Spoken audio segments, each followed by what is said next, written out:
और इसी पर ज्यादा जानकारी के साथ हमारे सहयोगी अतुल गौड़ जुड़ चुके हैं। सीधा रुख करेंगे हमारे सहयोगी की ओर। अतुल, तस्वीरें हम अपने दर्शकों को लगातार दिखा रहे हैं। तस्वीरें हमने रात की भी दिखाई, सुबह की भी दिखाई। जब रात के वक्त आग लगी, सुबह के वक्त कहीं कपड़े जले हुए मिले, कहीं लोगों की चप्पलें, तो कुछ ना कुछ सामान लोगों के मिलते रहे।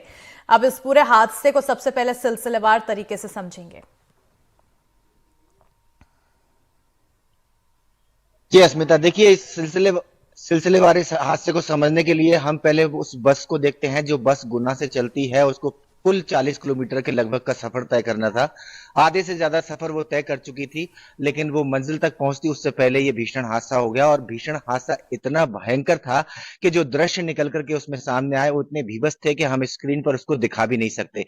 दरअसल जो शव थे बस के अंदर, जो जिंदा जल रहे थे, उन शवों को जब सुबह देखा गया तो एक के ऊपर एक शव जो है चिपके हुए थे। इतना भीभत्स कर देने वाला ये हादसा अपने आप में सबको डराता था। जिन कर्मचारियों ने उन शवों को बस के अंदर से निकाला, उनके खुद रूह कांप रही थी।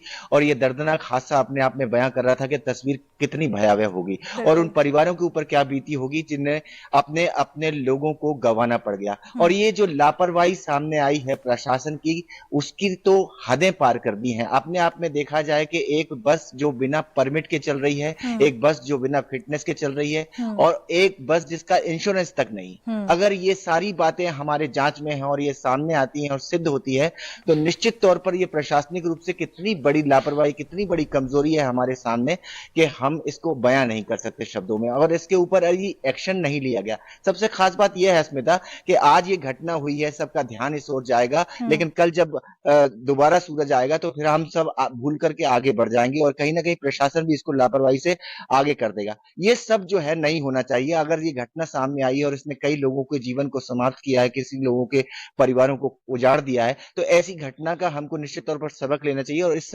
पूरे मामले को लेकर एक गंभीर जांच होनी चाहिए। और कम से कम इस तरह के जो वाहन हैं जो सड़कों पर दौड़ रहे हैं मौत बन करके, उनको तो दौड़ने से रोका जाना चाहिए अस्मिता। बिल्कुल।